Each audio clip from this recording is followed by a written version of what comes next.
Bonjour à tous, bonjour à toutes, je reviens aujourd'hui en vidéo pour parler de nouveau d'allaitement maternel. Je dis de nouveau puisque il y a déjà plusieurs vidéos qui sont disponibles sur ma chaîne à ce sujet, donc deux vidéos, en tout cas une vidéo qui était divisée en deux parties sur mon retour d'expérience concernant mon premier allaitement, donc l'allaitement de mon fils, et il y avait également une vidéo où j'avais répondu aux idées reçues concernant l'allaitement maternel. J'ai également rédigé un article sur mon blog lorsque j'allaitais Juliette, donc ma fille, sur mes conseils pour démarrer sereinement un allaitement. Si vous débarquez sur cette chaîne en arrivant sur cette vidéo, vous ne me connaissez sûrement pas. Je sais que ce sont des vidéos qui sont recherchées et beaucoup arrivent sur de nouvelles chaînes en arrivant sur ce type de vidéo puisqu'elles recherchent des informations sur l'allaitement maternel. Et vous faites bien puisque la recherche d'informations, glaner des informations avant de démarrer un allaitement, pour moi, c'est très important à mon sens.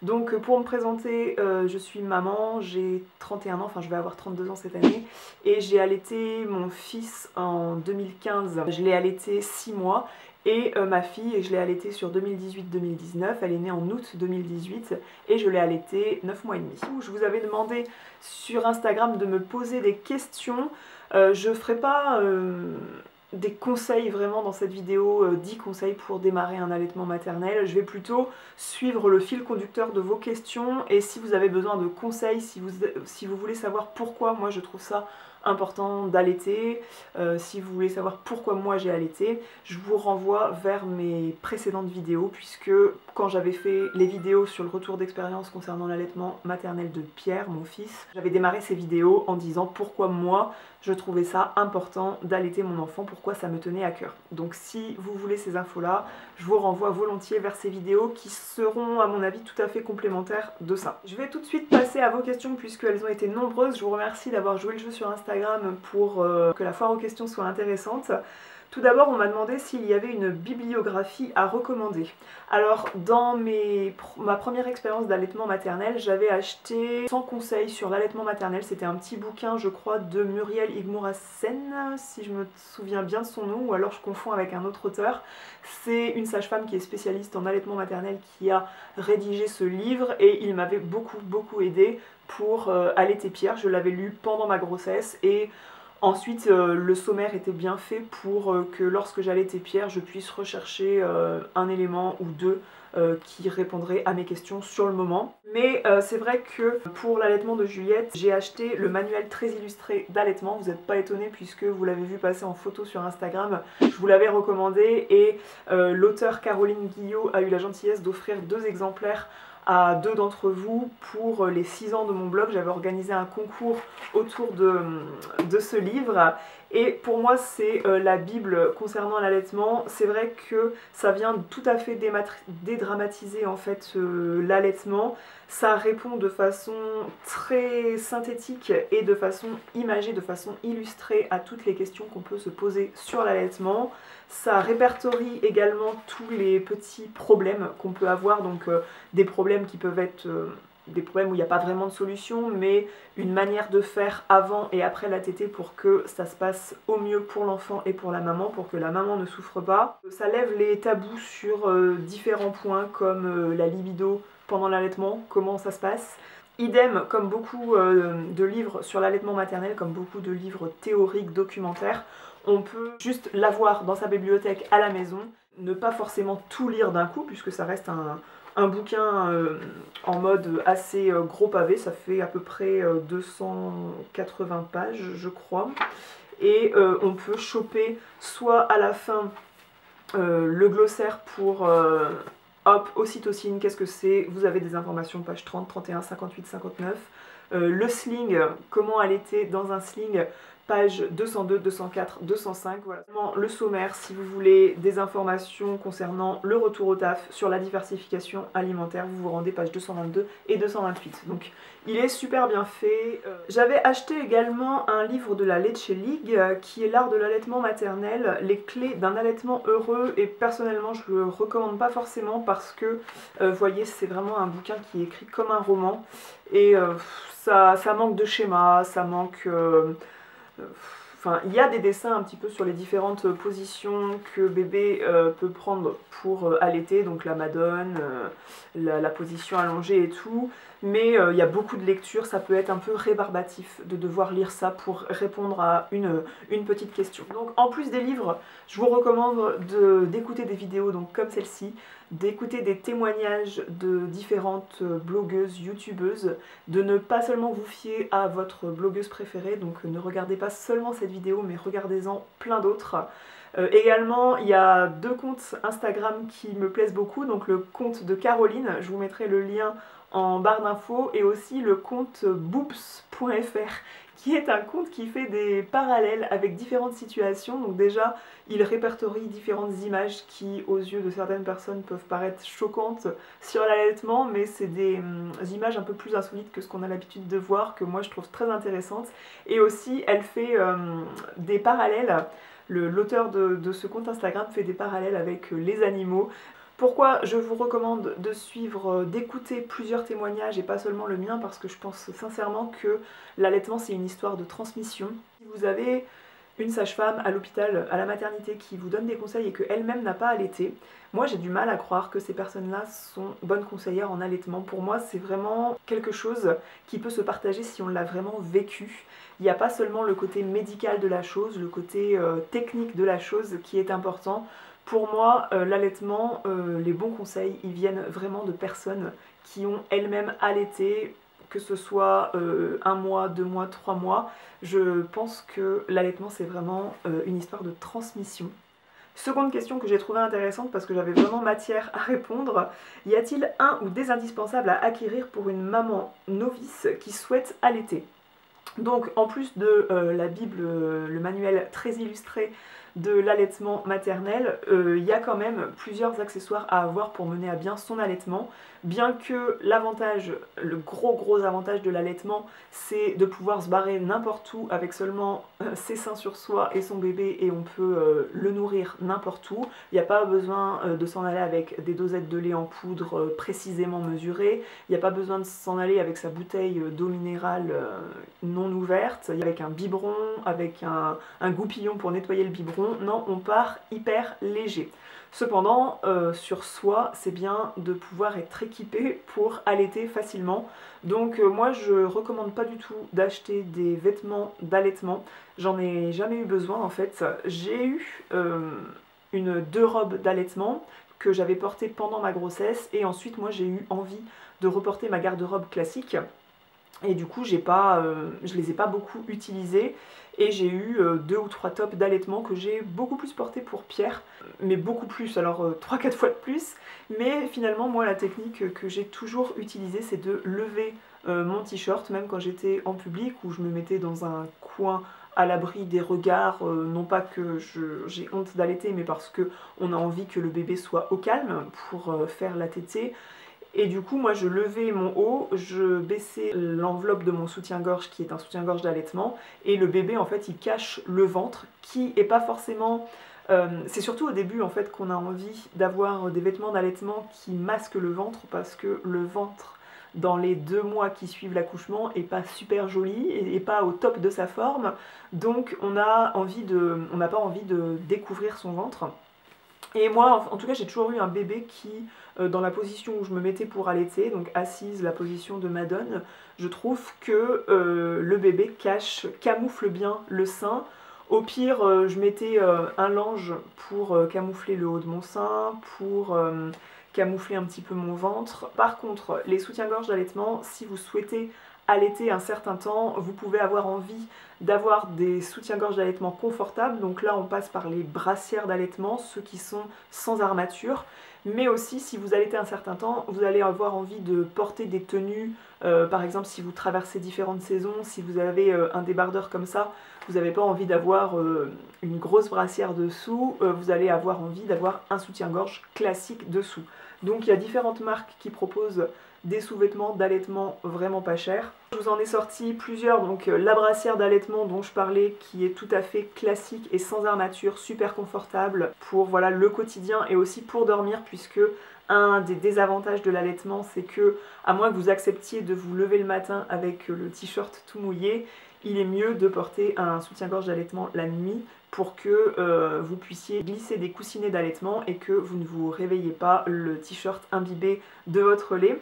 Moi ça m'est arrivé clairement puisque j'en avais un petit peu marre de dormir avec un soutien-gorge, mais pour pallier à l'inconfort d'un soutien-gorge, c'est bien de dormir avec une brassière. Donc ça, c'est de la marque Tigex Leclerc, ça coûte 3 fois rien. Moi, je prends la taille M pour mon petit tour de poitrine. J'en ai en version blanche, qui sont en parfait état. Après, si vous voulez des choses plus fines et de différentes couleurs, j'avais pris celui-ci en couleur noire qui est un soutien-gorge classique avec une petite touche de dentelle. Il est tout lisse, donc sous un t-shirt noir, on voit pas de démarcation. Il vient de chez H&M. J'en avais chopé des comme ça, je crois, chez Assos Maternity. Lot de 2, il venait pour 3 francs 6 sous de la halle aux vêtements. La halle aux vêtements, ils ont un petit rayon grossesse et maternité et ils vendent quelques soutiens-gorge d'allaitement. Donc ce lot de 2, j'ai adoré les porter parce qu'il y a de l'armature mais ça reste très confortable. Donc système classique pour allaiter, vous avez la petite bretelle ici. La bretelle reste sur votre épaule et vous avez ici comme une quoi que vous dégrafez comme ça et ça vient découvrir votre sein pour venir donner le sein à votre enfant. Il existe également, je crois que c'est Belly Bandy qui fait ça, où ça s'ouvre au milieu, je crois. Autre indispensable, comme je vous disais, ce sont les coussinets d'allaitement. Il s'agit d'un petit coussin qui est absorbant et imperméable de l'autre côté, qui vient absorber les petites fuites de lait que vous avez pendant la nuit tout au long de la journée et qui vous permet de ne pas avoir votre t-shirt mouillé de votre lait. Pendant l'allaitement de Pierre, j'ignorais que ça existait en version lavable. J'étais moins dans une démarche zéro déchet qu'aujourd'hui et du coup j'ai consommé pendant 6 mois des coussinets d'allaitement jetables et je regrette beaucoup puisque en plus de ne pas être écologique, c'était pas du tout économique et je me retrouvais souvent à aller en supermarché me racheter une petite boîte de coussinets d'allaitement jetables. Alors qu'il existe des coussinets d'allaitement lavables qui sont en plus plus confortables. Donc moi j'en ai de 2 marques. J'ai ceux de Les Tendances d'Emma qui sont plus préformés, ils forment une petite coque pour venir bien envelopper le sein. Et j'ai ceux de la marque Avent de chez Philips, il me semble, de mémoire c'est ça, qui sont plus doux, je les trouve plus confortables, mais ils ne sont pas préformés, c'est-à-dire qu'ils sont tout plats, tout ronds, mais ça n'a pas le mérite d'être préformé, ça se voit pas du tout dans le soutien-gorge. Ça peut avoir tendance à dépasser du soutien-gorge et si vous avez un haut qui est un petit peu en transparence, on peut le voir et c'est pas forcément très joli. Je ne sais pas quoi faire de ça maintenant que j'ai sevré mon enfant et j'avais envie de les vendre sur Vinted et je me suis dit, les gens s'ils voient ça en vente sur Vinted, ils vont se dire bientôt elle va nous vendre ces serviettes hygiéniques lavables. Mais pas du tout, je vois pas la chose de la même manière. Dites-moi en commentaire si vous êtes en train d'allaiter, si vous recherchez ça et si ça vous intéresserait de me les acheter sur Vinted, auquel cas je les mettrai en vente. Si ça vous choque, dites-le moi et puis je les mettrai pas. Voilà. Autre truc que j'avais acheté, je m'en suis servi 2 ou 3 fois pendant l'allaitement de Pierre et je m'en suis pas du tout servi pendant l'allaitement de Juliette. Ce sont des coquilles, ça existe en fait aussi sous forme de coquillages. Alors je parle des coquillages mais ça ce sont mes coquilles d'allaitement et les coquillages ça n'a rien à voir, enfin les coquillages ils vont se placer sur le sein pour favoriser l'hydratation et la cicatrisation grâce aux gouttes de lait de fin de tétée qui va être gras et riche et qui va perler et rester au contact avec la peau et il va former un bouclier tandis que la coquille d'allaitement elle sert principalement à recueillir le lait et bien que ce soit confortable et aéré, en premier lieu ça sert pas à protéger le sein. Il y a une partie silicone qui fait que ça vient délicatement épouser la peau sans venir coller, sans être désagréable et le surplus de lait vient se recueillir dans la coquille et ça vous permet de récupérer tous ces petits surplus de lait qui sont plus riches en eau qu'en gras en général mais qui peuvent être utiles pour compléter des biberons où vous avez tiré votre lait. Ça aussi je pense revendre ça sur Vinted et la personne qui l'achètera aura juste à les stériliser pour s'en resservir. J'avais également acheté ça Je m'étais fait un kit complet hein, pour l'allaitement de Pierre, je partais dans l'inconnu. Et puis finalement, je ne me suis pas servi de grand chose puisque moi j'ai des allaitements qui se sont très bien déroulés. Je sais que si vous avez des crevasses, vous pouvez apprécier de fixer sur votre poitrine un bout de sein, ça s'appelle un bout de sein. Donc c'est une pellicule très légère de silicone qui vient épouser votre mamelon. Moi quand j'ai voulu passer ma fille au biberon, je me suis servi de ça pour qu'elle puisse être sensibilisée à une tétine en silicone, qu'elle passe pas direct de mon sein au biberon pour qu'elle finisse par accepter la tétine. J'ai passé mon sein là-dedans. Sauf que ce qui est très drôle, c'est que j'ai essayé ça, ma fille avait 7 mois, et elle était morte de rire en voyant ça sur mon sein, et elle savait pas trop comment faire parce que il faut vraiment que votre bébé, pour que ça fonctionne ça, étant donné que le vide qui est mis dans le bout de sein, c'est beaucoup plus gros qu'un téton en fait, et du coup il faut que l'enfant vienne téter très haut, donc qu'il ouvre très fort la bouche pour que la succion vienne faire en sorte que votre téton, eh bien, il vienne vraiment être tété quand même en fait. Je sais pas si je m'exprime bien. Si l'enfant vient bien sucer en fait très haut, eh bien le mouvement de succion va se faire comme avec un tire-lait en fait. Et moi c'est ce qui se passait pas en fait. Ma fille n'avait pas besoin de téter très haut pour que l'allaitement fonctionne et du coup l'allaitement n'a pas fonctionné avec ça. Mais si vous avez des crevasses, ça peut être utile pour que le bébé ne tète pas à même vos crevasses. Et si vous avez envie de passer à la tétine, peut-être ça peut fonctionner. Autre indispensable, bien sûr, ce sont les langes, que ce soit pour vous camoufler un peu, mais aussi pour vous protéger d'une régurgitation probable, et aussi pour, par exemple, mettre sur le tapis allongé, pour changer bébé n'importe où.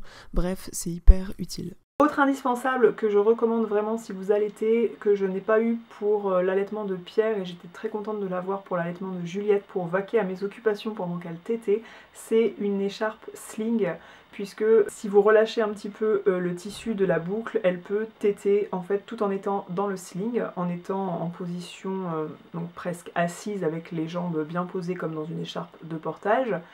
Et du coup vous pouvez tout à fait faire la cuisine en même temps et ça peut sembler étrange à certains mais moi j'ai trouvé ça super pratique. On me demande aussi dans une prochaine question si moi j'ai eu des douleurs pendant l'allaitement et j'ai la chance de n'avoir jamais eu aucune crevasse. Comme je l'avais dit dans mes précédentes vidéos, j'avais même demandé à la sage-femme de la maternité à quoi ça ressemblait une crevasse parce que moi j'attendais qu'elle vienne cette crevasse, je m'étais préparée psychologiquement à souffrir et puis finalement j'ai jamais eu de crevasse. Alors une crevasse ça fait comme une gerçure, vous voyez les gerçures que vous pouvez avoir au milieu des lèvres qui viennent casser votre lèvre en deux et ça fait super mal, donc imaginez ça sur un bout de sein, à mon avis ça peut faire très très mal et moi j'ai la chance de ne pas en avoir eu. Pour autant Juliette à la naissance elle tétait très fort et quand on a la montée de lait, ça peut être assez douloureux et moi j'avais une sensation de bout de sein assez échauffé, endolori et pour soulager ça et prévenir des crevasses, la maternité m'avait donné vraiment au compte-gouttes parce que ce sont des crèmes qui coûtent, des baumes qui coûtent cher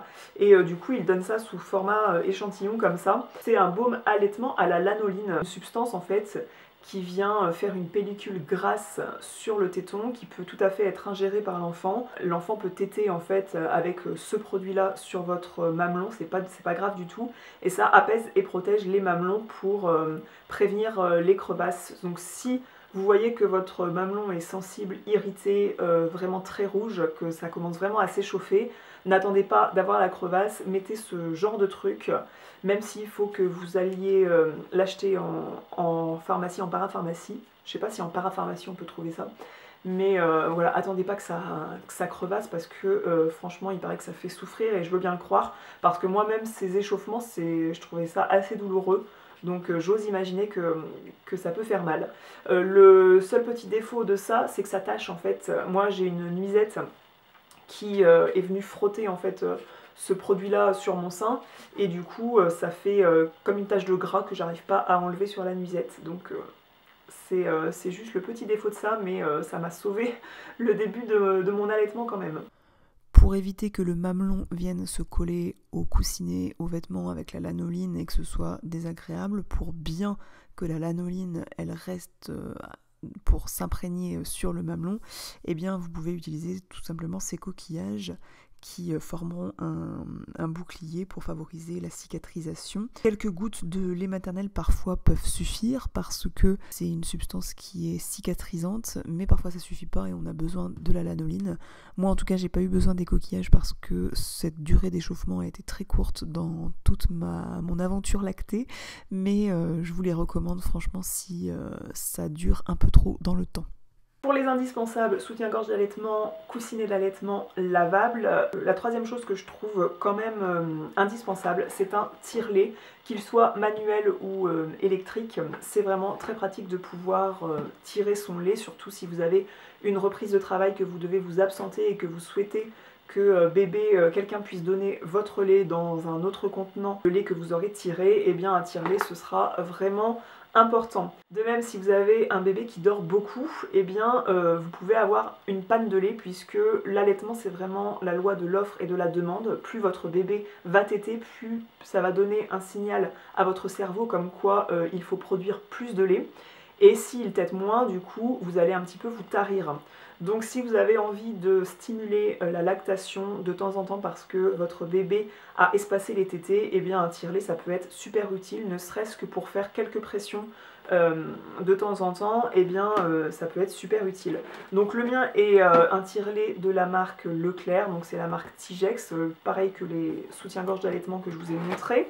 La seule chose à savoir, c'est que ça peut être fatigant de venir pomper comme ça manuellement si vous avez vraiment beaucoup de lait à tirer entre les tétés. Si vous avez besoin de tirer très souvent votre lait, sachez que les tire-laits manuels c'est assez fatigant à la fin pour le poignet. Moi je m'en suis pas servi beaucoup donc ça m'a tout à fait suffi, mais si vous avez l'occasion de vous en servir très souvent, si c'est votre premier enfant et que vous comptez vous resservir de ça pour le deuxième, le troisième, l'investissement d'un tire-lait électrique peut être favorable, moi je pense. En question suivante, on me demande quel conseil je peux donner à une personne qui souhaite démarrer l'allaitement, donc à une maman bien sûr, à une personne. En général, ce sera du sexe féminin. J'avais fait un article, comme je vous ai dit, donc je vous remettrai cet article en barre d'infos, je vais vous reciter les conseils et je vous invite à aller le lire pour explorer chaque conseil dans ses détails. Le premier conseil que j'avais noté, c'est que c'est votre enfant, c'est votre choix. L'allaitement, ça peut être quelque chose d'assez culpabilisant. Il faut savoir aussi que c'est quelque chose de très prenant, c'est un véritable don de soi, c'est beaucoup de temps passé à donner des tétées. Une tétée c'est bien plus que de nourrir son enfant, du fait que l'enfant, et parfois il va vouloir téter simplement parce qu'il recherche un besoin de succion, il va vouloir téter parce qu'il veut un câlin, il va vouloir téter parce qu'il veut être proche de sa maman, et du coup il peut être beaucoup plus demandeur que les heures de repas en fait. Prenez une décision en connaissance des choses, c'est-à-dire que sachez pourquoi vous avez pris cette décision, sachez les éléments pour, les éléments contre, et du coup voilà, soyez alignés avec votre choix et faites votre choix avec toutes les infos dont vous pouvez disposer pour prendre ce choix.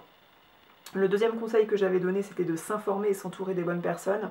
Donc comme je disais, c'est bien d'avoir un bon bouquin, donc moi je recommande le manuel très illustré de l'allaitement, et d'écouter des transmissions des personnes qui ont allaité, comment elles l'ont vécu, quels ont été pour elles les beaux moments, quels ont été les pires moments. N'écoutez pas les personnes qui dédaignent un petit peu l'allaitement, qui n'y connaissent rien en fait, et à qui vous renvoyez leurs propres doutes et leurs propres échecs parfois. Donc n'écoutez que les ondes positives et soyez forte.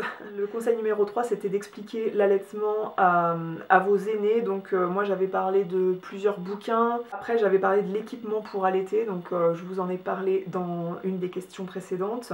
Ensuite, ne doutez jamais sur le fait que vous allez manquer de lait. La loi de l'offre et de la demande, elle reste universelle, sauf cas très exceptionnels où il y a des pathologies qui empêchent d'allaiter, mais ce sont des cas très rares, donc ne doutez jamais de vous, vous êtes capable d'allaiter votre enfant. Si vous n'avez pas de pathologie particulière et que vous mettez au bébé au sein très souvent dès le début, puisque c'est un des conseils que j'avais pas mis, mais c'est vrai qu'au départ, un des meilleurs conseils qu'on puisse donner, c'est de mettre le bébé au sein dès qu'il est réveillé pour stimuler la lactation et que la montée de lait vienne au plus vite. Après, il trouvera son rythme tout seul, il va espacer les tétés, c'est lui qui va gérer la chose, mais en tout cas, Voilà, l'allaitement à la demande, vous en êtes capable et ne laissez personne vous dire que vous n'en êtes pas capable.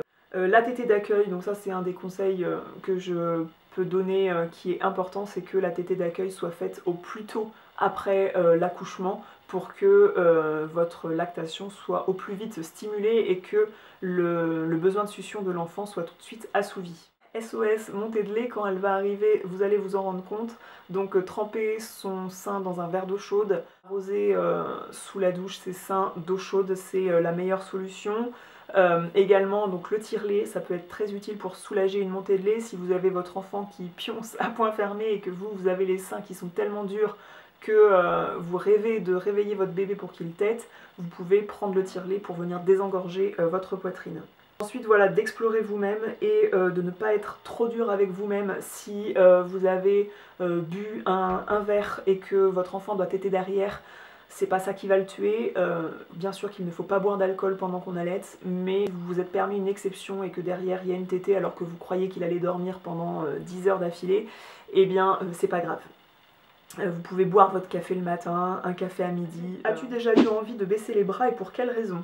Alors c'est vrai que Pierre, j'ai jamais eu envie de baisser les bras parce que c'était le bébé le plus facile du monde, je le répète souvent. Moi à 3 semaines il faisait ses nuits et du coup j'avais tendance à souffrir un petit peu le matin et c'est pour ça que j'ai utilisé les coquilles aussi pour que et le tire-lait pour désengorger les seins le matin puisque il pouvait dormir 12 heures d'affilée sans téter et c'est pas pour ça que j'ai eu un tarissement ou quoi mais du coup j'ai jamais eu envie d'arrêter puisqu'il n'était pas du tout épuisant en termes d'allaitement. Donc il est né en plein mois de juin et il y a eu une canicule derrière donc là il a été assez demandeur du sein parce que c'était son moyen d'hydratation et du coup là j'étais très fatiguée, il avait besoin de beaucoup téter mais j'ai pas eu envie de baisser les bras parce que c'était le début donc je trouvais ça normal, ça me perturbait pas plus que ça et puis en plus il faisait ses nuits donc voilà, que demander de plus. Et en plus moi mes enfants n'ont jamais régurgité, ils ne vomissent pas. Juliette elle a eu beaucoup plus de réveils la nuit, elle a fait ses nuits, après elle les faisait plus, mais c'était un réveil dans la nuit et moi comme le sommeil est très précieux et que j'ai besoin de beaucoup de sommeil, ça perturbait beaucoup mon sommeil donc c'était difficile, mais j'ai pas forcément eu envie de baisser les bras. C'est plus, donc j'avais un REF pour Juliette, donc un réflexe d'éjection fort qui faisait qu'elle pleurait parfois à mon sein gauche en tétant. Du coup, je savais pas trop quoi faire parce qu'elle avait envie de téter, elle pleurait, elle se redressait parce qu'elle avait envie de rôter. Donc du coup, elle pleurait, il fallait faire 3 fois le tour de la maison pour qu'elle se mette à rôter en lui tapotant bien fort le dos. C'était assez perturbant, mais pas envie pour autant de laisser tomber l'allaitement.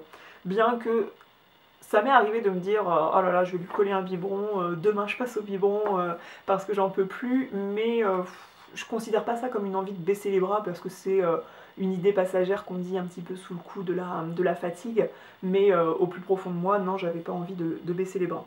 J'ai fait du cododo, plusieurs sortes de cododo, il y a le bébé qui dort dans un berceau dans votre chambre, et il y a le bébé qui dort dans le même lit sur le même matelas. Donc moi je ne suis pas pour le bébé qui dort dans le même lit sur le même matelas puisque je ne suis pas assez bonne dormeuse, j'ai un sommeil très très lourd. Moi l'enfant il a beau être dans une chambre mitoyenne à la mienne, dans la première maison où j'ai élevé Pierre, c'était comme ça, il me fallait quand même un babyphone puisque je fais partie de ces mères indignes qui n'entendent pas l'enfant qui pleure dans la chambre d'à côté parce que j'ai un sommeil très très lourd. Donc le babyphone était important pour moi et comme j'ai un sommeil très très lourd, je me sens capable d'écraser mon enfant pendant qu'il dort à côté, donc dans le même lit. Donc pour moi le cododo n'est pas possible, d'autant plus que Juliette est un bébé qui fait beaucoup de bruit en dormant. Elle est passée par toutes sortes de volatiles. Au départ je trouvais qu'elle faisait un bruit de chouette, ensuite j'ai trouvé qu'elle faisait un bruit de pigeon, j'ai trouvé aussi qu'elle faisait un bruit un petit peu bizarre d'autres animaux, je ne sais plus quoi. On croit qu'un bébé qui dort c'est tout cute, tout mignon, que c'est tout silencieux, tout calme, très apaisant. Donc bien sûr que c'est apaisant de regarder ses enfants dormir, mais ça peut être très bruyant, un bébé qui dort. Et du coup, moi, ça m'empêchait de dormir au départ, de m'endormir. Après, bien sûr, comme j'ai le sommeil très lourd, une fois que je dors, je dors. Pour autant, elle a dormi dans ma chambre pendant 2 mois dans son berceau. Après passer les 2 mois, voire 2 mois et demi, elle a dormi dans le berceau de la poussette dans ma chambre. Passé les 2 mois et demi, elle est allée dans son lit puisque elle était trop grande pour être installée confortablement ensuite dans cette nacelle. Donc il était temps qu'elle passe dans son lit, sachant qu'elle faisait ses nuits. Donc très sereinement, je l'ai passée dans son lit. Ça m'est arrivé de me lever la nuit, puisque comme je vous disais, il y a eu des périodes où elle faisait ses nuits. Après, elle a fait ses dents, donc elle a eu un réveil pendant la nuit. Pour complément d'information, on peut être contre le cododo, mais parfois y être forcé, c'est-à-dire qu'il y a eu 1 mois, voire 3 semaines de temps où Juliette, pour s'endormir, eh bien, elle refusait que je la pose dans son lit, et ce qu'elle voulait, c'était être à côté de moi dans le lit, et je lui donnais une tétée en pleine nuit, je m'endormais comme ça, donc je n'allais pas la recoucher. Donc je me retrouvais où je m'étais endormie et que ma fille était à côté de moi, et elle avait très bien dormi en passant la nuit à côté de moi, et je l'avais pas étouffée, je l'avais pas écrasée. C'est une crainte plus quelque chose qui allait fatalement arriver. Mais ça me plaît pas, en tout cas, moi je dormais pas d'un sommeil hyper calme, d'un sommeil réparateur, de savoir que je m'endormais à côté d'elle. Pour autant, voilà, les effets de l'allaitement, les effets de la tétée en pleine nuit, ça fait qu'on se rendort direct. Donc à la fois c'est fatigant d'allaiter la nuit, mais à la fois on se calque sur le rythme de bébé et on se rendort très très bien du fait des hormones dégagées par l'allaitement maternel. Ça pour dire que l'allaitement, on a beau être contre, parfois on y est quasiment forcé, c'est un petit peu bébé qui décide pour son bien-être, pour qu'elle dorme bien. Il m'est arrivé de dormir avec elle dans le même lit, mais c'est pas vraiment mon truc. As-tu eu des douleurs? As-tu pris soin de toi différemment? Donc pour les douleurs, j'y ai répondu, donc très peu pour moi, j'ai eu beaucoup de chance. As-tu pris soin de toi différemment? Alimentation, etc. Alors pas du tout, j'ai pas mangé différemment, je suis quelqu'un qui mange relativement équilibré le reste du temps, même quand je n'allaite pas, même quand j'ai été enceinte. Donc j'ai pas pris soin de moi différemment, mais je me souviens m'être plus rappelé à l'ordre par exemple pour boire de l'eau, parce que c'est important de bien manger mais aussi de bien s'hydrater pour bien produire du lait. Et du coup moi j'ai tendance à oublier de boire pendant la journée, et parfois je me suis un peu rappelé à l'ordre pour boire de l'eau à cause de l'allaitement. À partir de quand tes enfants ont-ils bien espacé les tétées? Alors ça c'est une question qui me semble parfois un peu étrange, que les médecins ont tendance à poser, et c'est assez fatigant. Vous allez aller chez le médecin, ne vous découragez pas, chez le pédiatre ou chez la sage-femme, elle va vous demander, alors il tète bien toutes les 3 heures, combien il y a de tétées par jour, elle tète bien à chaque fois chaque sein, combien de minutes elle passe au sein, et vous vous rendez compte que vous n'avez rien noté. Alors pour mon fils, au départ je notais tout, et puis pour ma fille, on m'a tout à fait laissé tranquille à la maternité. Les 2 expériences à la maternité ont été très différentes. Je vous avais raconté dans ma première expérience de l'allaitement maternel que ça avait été très intrusif dans ma pudeur, qu'on m'apprenne un petit peu, qu'on me suive, qu'on m'accompagne à la maternité pour que l'allaitement, pour que je sorte de la maternité, que le bébé prenne du poids, que ma montée de lait arrive. J'avais trouvé ça très intrusif, puisque limite on va arriver, on va vous prendre votre sein pour le mettre dans la bouche du bébé sans précaution aucune, sans vous demander votre avis avant. Bref, c'est assez perturbant quand on n'est pas habitué. Et pour Juliette, on savait que j'avais déjà allaité 6 mois un premier enfant, on n'est quasiment pas venu me voir. Moi-même j'avais plus d'expérience, j'ai pas ressenti le besoin de noter des choses, de mesurer quand elle tétait, combien de temps et tout ça. Donc je dirais qu'il y a eu tous les pics de croissance, donc il y a eu les 3 mois, 6 mois, 9 mois, 3 semaines, 6 semaines, 9 semaines, qui sont des pics de croissance où l'enfant va téter davantage et ça peut être un peu plus fatigant. Mais sinon, comme je vous disais, elle a fait ses nuits, des nuits de 9-10 heures à peu près, où elle dormait à partir de 2 mois et demi, et parfois ça retournait dans un cycle où elle se réveillait une fois dans la nuit, et la journée, je dirais qu'à partir de 3 mois seulement, elle laisse passer cet été de 3 à 4 heures. À partir de 7 mois, quand elle a commencé à manger des purées, eh bien elle s'est mise à téter matin, midi et soir seulement, et à partir de 8 mois, elle tétait que matin et soir. Pour finir, je voulais parler de sevrage, puisque je vous avais beaucoup questionné sur Instagram pour savoir comment ça s'était passé pour vos enfants que vous allaitiez, comment ils avaient accepté différents contenants, et vous êtes nombreuses à m'avoir répondu que, alors fallait être patiente, ça je savais. Pour Pierre, j'avais été patiente et j'avais eu besoin de moins de temps, il avait eu besoin de moins de temps pour se mettre au biberon. Juliette avait eu besoin de plus de temps, mais peut-être qu'elle sentait que moi-même je n'étais pas prête. Et puis vous m'avez recommandé différents contenants, donc moi je vous mettrai un visuel que j'ai pris sur le compte Instagram de boops.fr qui répertorie les différents contenants qui peuvent être les bienvenus à tester pour que bébé prenne votre lait ou un nouveau lait autrement qu'à votre sein. La crèche a en aucun cas le droit de refuser. Si il faut donner votre lait dans une seringue, et ben, ils doivent le faire tout simplement. Donc Juliette, pour elle, elle a accepté au départ le biberon MAM, mais l'histoire de quelques jours. Une fois où Pierre lui avait donné, puis du coup peut-être que ça avait attisé sa curiosité, puis elle avait pris. Finalement, j'arrivais pas à lui faire boire de l'eau là-dedans, alors que au moment des repas, donc midi et soir, je voulais qu'elle boive de l'eau pendant les repas, et du coup, elle a accepté de boire au verre.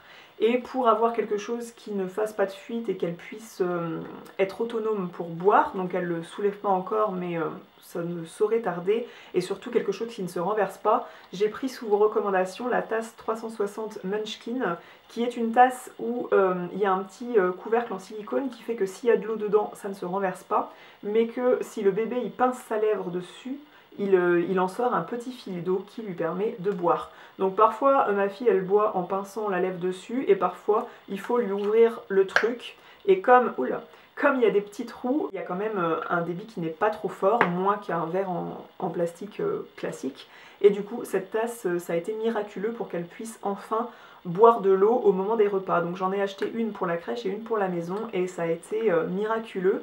Et ensuite, je vous ai raconté lors d'un article sur mon blog où cette semaine c'était la dernière tétée, comme je vous ai raconté, à un moment il y a eu une journée où j'ai eu un petit peu, j'étais un petit peu tarie, en fait le lait était un peu tari, et j'aurais tout à fait pu reprendre l'allaitement, je vous ai tout raconté sur le blog, mais elle a accepté à la crèche le biberon MAM qu'elle avait pris au préalable, et maintenant je peux lui donner du lait, donc du lait maternisé dans n'importe quel biberon, elle prend n'importe quel biberon. Nombreuses à m'avoir recommandé différents contenants, et je vous mettrai donc l'image de Boops ici et les différents contenants que vous m'avez cités. Donc après il y a différentes recommandations pour que bébé prenne le biberon de façon plus facile, donc que ce soit quelqu'un d'autre qui lui donne dans une autre pièce que d'habitude, c'est-à-dire que si vous n'avez jamais donné la tétée dans la salle de bain, peut-être qu'il faut essayer de donner le biberon dans la salle de bain, donc que ce soit une autre personne, puisque vous sentez le lait maternel à 10 km, hein, vous ne vous en rendez pas compte, mais en général le bébé il sait très bien que vous pouvez lui donner le sein, alors il se demande pourquoi vous lui donnez du lait là-dedans. Il y avait différents conseils aussi, donc hormis être patient, voilà, et essayer les différents contenants. Et bien sûr, avant de passer directement au lait maternisé dans un contenant, et bien sûr qu'il est bien de tirer son lait pour essayer de le mettre dans un nouveau contenant pour que ça ne soit pas un changement radical.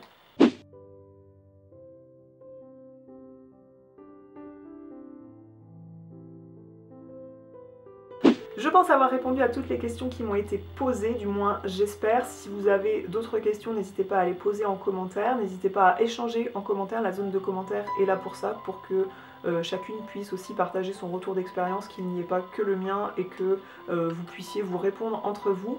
Moi si vous avez des questions, je viendrai bien sûr y répondre par ici. Likez cette vidéo et partagez-la si vous pensez qu'elle pourra être utile à d'autres mamans qui allaitent ou qui souhaitent allaiter. Et moi je vous fais des grosses bises et je vous dis à la prochaine. Ciao!